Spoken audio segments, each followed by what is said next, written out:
ஏன் இப்படி நடத்துறீங்க? அப்படின்னா தீண்டத்தகாதவா ஆயிட்டோம். ஒரு பிளாஸ்டிக் கவர்ல போட்டு கொடுப்பாங்க. இந்த பொண்ணுட்ட ஏன் அழறீங்க? என்னாச்சு? நிறைய கஷ்டப்பட்டிருக்கோம்.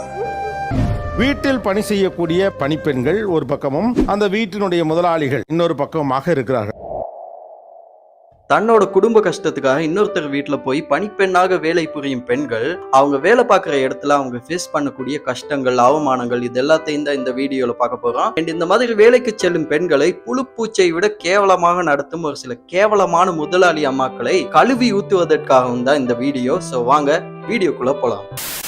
வீட்டுக்கு பணியாளரா நீங்க வேலைக்கு ஆள் எடுக்கிறீங்க அப்படின்னு சொன்னா நீங்க அவங்கள்ட்ட என்னென்ன விஷயம்லாம் கேட்பீங்க?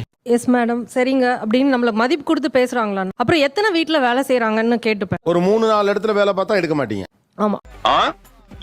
அது வந்து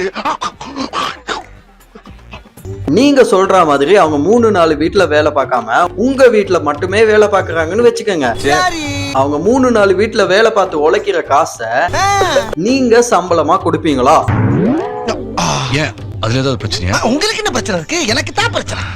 aunty, I'm gonna ask you a question. நீங்க ஒரு இடத்துல வேலை பாக்குறீங்க. அந்த இடத்துல நீங்க பாக்குற வேலைக்கு அவங்க கொடுக்கிற சம்பளம் உங்க தேவைகளை பூர்த்தி செஞ்சுக்க உங்களுக்கு போதுமானதா இல்ல அப்படின்னா நீங்க இன்னும் ஒரு இடத்துல பார்ட் டைம் ஒர்க் பண்ணுவீங்களா மாட்டீங்களா? இப்ப நான் என்ன உனக்கு சொல்றது? பண்ணுவீங்கல்ல. அதே மாதிரிதான் அவங்க உங்ககிட்ட வேலை பாக்குறதுக்கு நீங்க கொடுக்கிற சம்பளம் அவங்க தேவைகளை பூர்த்தி செஞ்சுக்க அவங்களுக்கு பத்தல அப்படின்னா அவங்க இன்னும் 2-3 வீட்டுல வேலை செய்யதான் செய்வாங்க. அப்ப ஒரு வீட்டுக்கு மட்டும் வேலைக்கு போனா எவ்வளவு சம்பளம் தருவாங்க சொல்லுங்க? அந்த ஒரு வீட்டு சம்பளத்தை வச்சு நாங்க குடும்பம் பண்ண முடியுமா? எங்க பிள்ளைங்களை படிக்க வைக்க முடியுமா? வாடகை செலவு, கரண்ட் பில் செலவு, பால்கார செலவு, ரேஷன் செலவு, மெடிக்கல் செலவு. ஒரு 4-5 வீட்டுல வேலை செய்யறாங்கன்னு வச்சுக்கோங்களேன். ஃபர்ஸ்ட் வீட்ல போகும்போது அவங்களே ஃப்ரெஷ்ஷா இருப்பாங்க, டீசென்ட்டா இருப்பாங்க. அப்புறம் இப்போ ஒரு 4-5 வீடு என் வீடு லாஸ்ட்ல வர போறாங்கன்னா அப்படியே ஸ்வெட் ஆகி நம்மளுக்கே கொஞ்சம் அன்கம்ஃபர்டபுளா இருக்கும். 2 o'clock வருவாங்க என் வீட்டுக்கு. அவங்க வரும்போது ரொம்ப கழிச்சு அப்படியே வேர்வை அப்படியே ஊத்தும். ஆமாப்பா, எனக்கு வேர்வை ஒத்துக்கிறாரா? சரி, ஏதாச்சும் ஒரு பெரிய ஐடியா ஒன்று சொல்றேன். நீங்க பேசாம கிச்சன்ல ஒரு ஏசி போட்டு விடுங்க. அப்ப அவங்க வேர்வே வராம ஃப்ரெஷ்ஷா வேலை பார்ப்பாங்க. இப்போ அந்த வீட்டுக்கு வேலைக்கு போறோம். போனோம்னா சோபால உட்காந்து ஃபேன் போட்டு விட்டு ஏசி போட்டு உட்கார வைக்கிறாங்களா? பாத்திரம் தேய்க்க போறோம், கிச்சனுக்குள்ள ஃபேன் இருக்குமா? அப்ப வேர்த்து போகாதா? ஒரு வீட்டுக்கு போகும்போது ஃப்ரெஷ்ஷா இருக்கும்னா அடுத்த வீட்டுக்கு போகும்போது எப்படி நாங்க அந்த முதல் வீட்லயே ஃப்ரெஷ்ஷா இருக்க மாட்டோம்? வேர்வை வராம வேலை பாக்குறதுக்கு அவங்க என்ன சிட்டி ரோபோவா? மனுஷங்க ஆண்டி. இது நாங்க தப்புன்னு சொல்லல சார், அது இயற்கை. அப்புறம் என்ன நீங்க வந்த வரும்போது ஃப்ரெஷ்ஷா வரணும்னா எப்படி? அதுக்கு ரீசன் சொல்லுங்க. அப்படி கேளு. சொல்லுடிய கருப்புட்டி தாங்கவே உம்மையில கொடுக்கல உம்மா. வேலை செய்யும் போது அது இயற்கை. வேர்த்து ஊத்த செய்யும். மாப் போடும்போது நமக்கு கஷ்டமா இருக்கும். வராங்களா, வெளியில குழாய் இருக்கு, முகம் கழுவிட்டு கொஞ்சம் உங்க ஹேர்ல கொஞ்சம் டைட் பண்ணிட்டு வந்தீங்கன்னா உள்ள வரும்போது எனக்கு அந்த ஒரு டிஸ்கஸ்டிங்கா இருக்கும்ல சில நேரத்துல. ஏமா இத நீங்க அவங்க கிட்டே சொல்லிருக்கலாமே. வீட்டுக்குள்ள வரும்போது வெளியில குழாய் இருக்கு, கொஞ்சம் மூஞ்சி கழுவி ஃப்ரெஷ்ஷா வாமன்னு சொன்னா அவங்களே கேட்டுக்க போறாங்க. அதை விட்டு 4-5 வீட்டுல வேலை பார்த்துட்டு வந்தா வேர்த்து ஊத்தும், பார்க்க டிஸ்கஸ்டிங்கா இருக்குன்னு ஏன் தேவையில்லாத பேச்சலாம்? ஆக்சுவலி உங்களுக்கு வேர்வை பிரச்சனை கிடையாது, அவங்க 4-5 வீட்டுல வேலை பார்க்கறது தான் பிரச்சனை. கரெக்டா? நினைச்சத பேரோட சொல்றாரு. இப்படி வேர்வையோட போறோமா? போறதுனால நம்மளுக்கு என்னவோ இந்த நாய்களுக்கு சோறு போற மாதிரி தனியா ஒரு தட்டு, ஒரு டம்ளர். நாங்களே எங்க வீட்ல எல்லாரும் தனித்தனி பிளேட் தான். அவங்களுக்கு ஒரு பிளேட் தனித்தனியா தான் இருக்குது. அப்படி இருக்கும்போது நாங்க அவங்களுக்கு ஒரு பிளேட் ஒரு டம்ளர் கொடுத்து தப்பு இல்லைங்க sir. I'm always very hygienic, clean and neat. அது வந்து பின்னாடி தூக்கிட்டு போயிட்டு அந்த தொடப்ப கட்ட வைக்கிற இடத்துல, மொர வைக்கிற இடத்துல வைக்கிறது. உங்க சட்டெல்லாம் வைப்பீங்களா? தனியா தட்டு குடுக்கறது, டம்ளர் குடுக்கறதுலாம் பிரச்சனை கிடையாது. ஆனா அதை ஏன் குப்பை மாதிரி ஒரு சைடுல கொண்டு போய் வைக்கிறீங்க? ஏன் அதை உங்க கிச்சன்ல வச்சா உங்க கிச்சன் அழுக்காயிடுமா? மாட்டுனாடா மானஸ்த. இங்க யாருக்கெல்லாம் தனி தட்டு டம்ளர் நீங்க வேலை பார்க்குற இடத்துல இருக்கு? எவ்ரிபாடி. யாருக்கு தனி தட்டு டம்ளர் என்ன இருக்கு? இப்போ எனக்கு நான் வேலை செய்யறேன், அந்த வீட்லயே ஒரு பொண்ணு மேல் வேலை பாக்குறாங்க. ஆனா ஒரு தட்டு தான், ஒரு டம்ளர் தான்.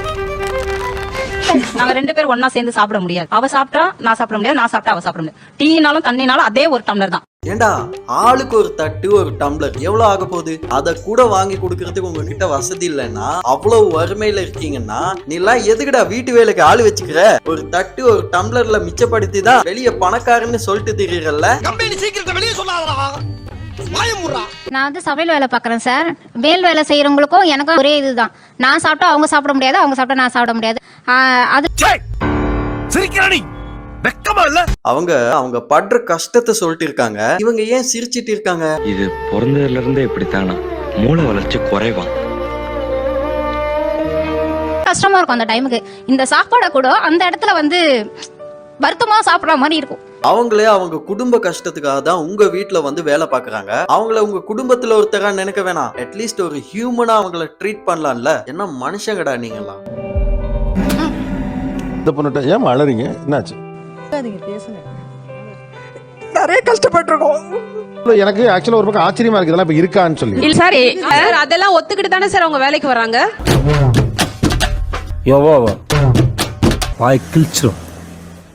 அதுக்கெல்லாம் ஒத்துக்கிட்டு தான் வேலைக்கு வர்றாங்கன்னா இல்ல புரியல. அவங்கள நீங்க நாயை விட கேவலமா நடத்துவீங்க, அதுக்கெல்லாம் ஒத்துக்கிட்டு தான் அவங்க வேலைக்கு வரணும். இத சொல்ல உங்களுக்கு வெக்கமா இல்ல? வாயை திறந்தா வண்டியா வருது, சென்சார் பிரச்சனை வரும். நான் மைண்ட் வாய்ஸ்ல திட்டிக்கிறேன். ஏதாவது ஒத்துக்கிட்டு தனியா தட்டு தருவோம், தனியா complaint. எல்லா வீட்லயுமே என்னன்னா அவங்களுக்கு தனி பிளேட் யூஸ் பண்ண ஆரம்பிச்சிட்டாங்க. இப்போ அதனால அவங்களுக்கு தனி தட்டு குடுக்கறதுல என்ன சார் கஷ்டம்? நீங்க தனித்தட்டு குடுக்கறதெல்லாம் அவங்களுக்கு கஷ்டம் கிடையாது. ஆனா தனித்தட்டை கொடுத்துட்டு அதை வந்து ஒரு தீண்டாமையா ட்ரீட் பண்றீங்கல்ல, அதுதான் அவங்கள வந்து ஹர்ட் பண்ணுது. இதுல ஒரு சின்ன நவீன தீண்டாமை இருக்கு. அது நாகரிகமா நம்ம ஆளுக்கு ஒரு தட்டுன்னு நம்ம சொல்றோம். உங்கள் தட்டு வைக்கப்படக்கூடிய இடத்துல அது வைக்கப்படுவதில்லை. இது உனக்கு தெரிஞ்சு போச்சா? அடே நான் ஒண்ணு சொல்றேன், நீங்க உங்க வீட்டுல சத்தியம் பண்ணி சொல்றேன், தட்டு மாத்தி சாப்பிட்டதே இல்லைன்னு மட்டும் சொல்லுங்க. ஆஹா, வலைய விரிக்கிறா, வம்பளுக்குறானே. வாயை கொடுத்து வாயில உன்னோட ஊர் வச்சிடக்கூடாதா சாமி? சாப்பிட்டுருக்கீங்க. சரி. ஆனா இவங்களோட மட்டும் தனியா ஒரு இடத்துல பத்தாம தனியா ஒதுக்கி வைக்கிறீங்களே, அது ஏன்? இவ்வளவுதான் கேள்வி. சாரிங்கய்யா, என்கிட்ட அதை மட்டும் கேட்காதீங்க, நானும் சொல்லக்கூடாது. அவங்க அதான் ஒரு எச்சப்படுற மாதிரி தான் நம்ம அப்படி நினைச்சுதான் செய்யறோம். மாமி, அவ எச்சல் பண்றா மாதிரின்னு சொல்றேலே, நீங்க பண்ற எச்சலையே அவ தான் சுத்தம் பண்றா. அவ மட்டும் இல்லன்னா உங்க வீடே குப்பை தொட்டி மாதிரி நாரி போயிடும். மறந்துட்டேலா? அவாங்கிறியே, அவ யாரா? உங்க ட்ரெஸ்ஸ தோச்சு குடுக்கறது அவா. நீங்க சாப்பிட்ட தட்டுல எச்சல் இருக்கு, அதை அவங்க கழுவுறாங்க. ரைட்டா? அதையே செய்யறாங்க. அவங்க சாப்பிட்ட தட்டுல எச்சல் இருக்குது, அவங்க கழுவிட போறாங்க. அப்புறம் ஏன் உங்களுக்கு அதுக்கு ஒரு தனித்தட்டு கொடுக்கணுங்கிற எண்ணம் வருது? எங்களோட மைண்ட்ல என்ன ஓடி இருக்குனாக்கா அவங்க வந்து வேலைக்காரவங்க, அவங்களுக்கு தனி தட்டு தான் வைக்கணும். ஆமா, அவங்க ஆத்தாப்பன் பெரிய ராஜ பரம்பரை.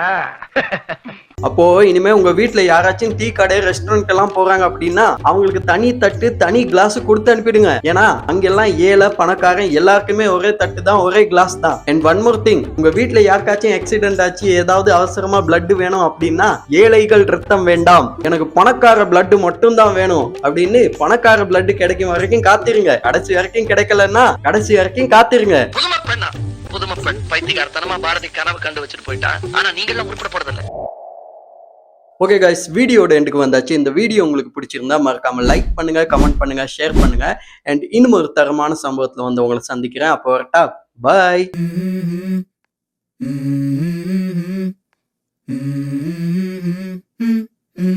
Let's go.